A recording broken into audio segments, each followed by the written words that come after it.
There is a powerful motivation to keep you thinking that AI is an existential threat, that we should treat it with the same level of urgency as a nuclear war or a global pandemic, and yet we shouldn't stop developing AI. We should, in fact, accelerate it as fast as we can, as long as it's the select few good guys that get to control it. We just must not let AI fall into the wrong hands. But there is a growing opposition of scientists and experts who do not agree with this message, and there is a conflict arising between them. There's those that want to keep AI closed off and tightly controlled, and those that want to leave it open and accessible to all. Even though both sides claim they're doing it for humanity, only one of them is right. This is an arms race for who gets to dominate AI development and who will be left out. I am the hated one, and I make explainer essays like this one, so far still without any sponsors or money or friends. So let me show you how you're being manipulated into handing over all of AI technology to some of the most powerful corporations. 2023 was the year when AI exploded into the mainstream. GPT-4 was just released, and we had chatbots, generative images, and AI videos flooding the internet like a hurricane of sensationalism.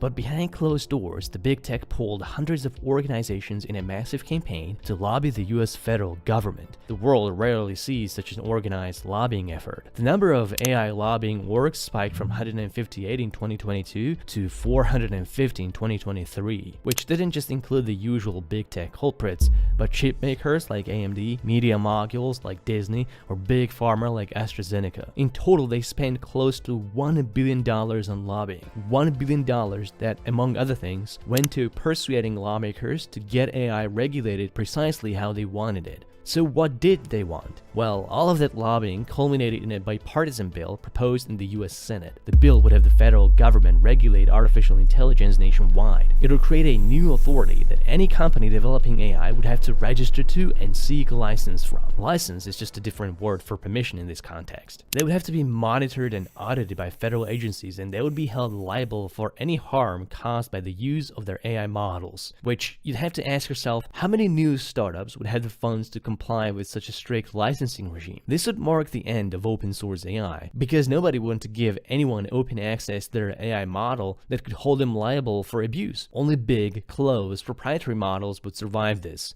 Oh, I'm gonna be mentioning open source quite a lot here. Open source simply means that anyone could use or distribute software freely without the author's permission. Yeah, we could have had that, they just chose not to. How could this legislation proposal even be crafted? Well, it wasn't by accident. The two US senators proposing the bill had multiple hearings with OpenAI, Microsoft, and Anthropic, the biggest players in the industry. Their witness testimonies led to the drafting of the bill, which was later endorsed by an obscure organization called the Future of Life Institute. You've never heard of them before, but you've heard of Elon Musk signing a letter calling for a 6-month pause on AI development or the world would end. That was the Future of Life Institute. You're welcome. Of course, nobody actually paused AI development. Everyone who signed the letter went back to their work developing AI faster than ever before, but governments should totally step in and institute a moratorium. Sam Altman didn't even sign this letter, but he signed another one from another obscure org called Center for AI Safety. This one came with a simple statement: mitigating the risk of extinction from AI should be a global priority alongside other societal risks such as pandemics and nuclear war. Now, both of these stunts were picked up by the media, which served very well after years of conditioning that AI poses an existential threat far greater than anything else. The danger of AI is much greater than the danger of nuclear warheads, by a lot. It's bigger than climate change, way bigger than COVID. But I think the development of full artificial intelligence could spell the end of the human race. But what's the implication of treating AI with the same level of dread as literal nukes? Well, you gotta prevent proliferation, of course. And nobody would suggest that we allow anyone to just build nuclear warheads if they want. You can't allow free and open access. Only a handful of good guys should be allowed to develop this technology, and they should keep it closed, confidential, and proprietary. You can't allow this technology falls into the wrong hands, which makes sense if they are right, but they are not right. First of all, there is actually no proof or consensus that future superintelligence is possible at all. This is the first predicament of an AI apocalypse, but it has no merit. You said that you'd let me go.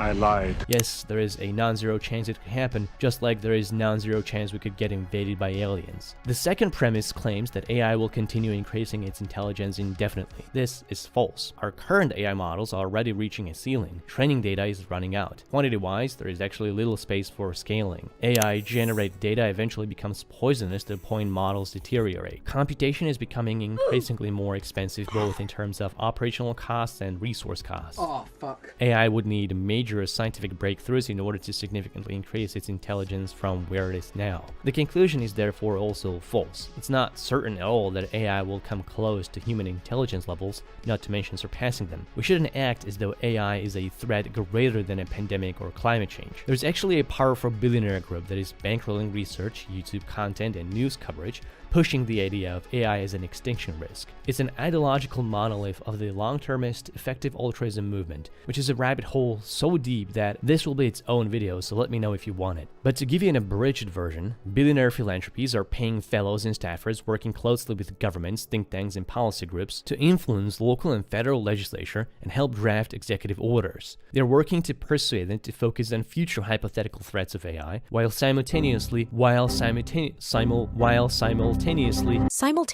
trust them that the AI they are developing will be the good one. Fear AI except when it's ours. Then you should trust this completely. What we have here is a fantastic case of regulatory capture. Nobody from regulation had enough expertise, so this organized group of big tech companies and effective altruists stepped in to fill the power vacuum. But there is a growing number of those that stand strongly against all of this. They say that if we do this, if we allow licensing and strict regulation like the big tech lobbies for, it will be the end of open access to this technology. It will lock almost everyone out of AI development and will leave only a few powerful incumbents in the game with closely guarded proprietary AI models. Open source alternatives that could be distributed for free would be regulated out of existence. Professor Andrew Ng is someone you don't see sensational headlines about too often, but he's a key figure. He's the one that taught Sam Altman from OpenAI, and he stood behind AI projects of Google, Baidu, and Amazon. And now he says that the big tech is fear-mongering policymakers into drafting legislation that'll kill their competition. He rejects this idea that AI could pose an extinction-level threat, and he thinks that big tech is using the fear to damage open source. Because open source AI would mean anyone would have open access to this tech. He is not alone in this thought. There is a growing counterfaction of scientists and researchers that are also calling out the big tech's true motivation. They too argue that this is just an attempt to hijack regulation to cement incumbent AI companies and to focus policies on future existential dangers instead of addressing current and immediate problems. They warn that licensing regime the big tech is calling for would monopolize AI development, as they would be the only ones able to accommodate it. So what is the solution then? How can we prevent this small group of the most powerful companies in the world to capture AI market for themselves? There is this secret document written internally by a Google engineer that leaked online. The engineer says that both Google and OpenAI are losing the AI arms race to a third faction, this third faction being open source. This document is a beautiful read of a terrified mind that realized they've been doing AI wrong all along. It details how Google slept at the wheel while the open source community got way ahead of the game by focusing on smaller scale models more appropriate for the end user. He lists multiple open source AI projects that do what Google's or OpenAI's large models do with a comparable quality but at a lower cost. How these open source projects solve the scaling problem with better quality data, and how competing with open source is a losing battle. I love every single word of this letter, and this is where your contribution steps in. Apes together!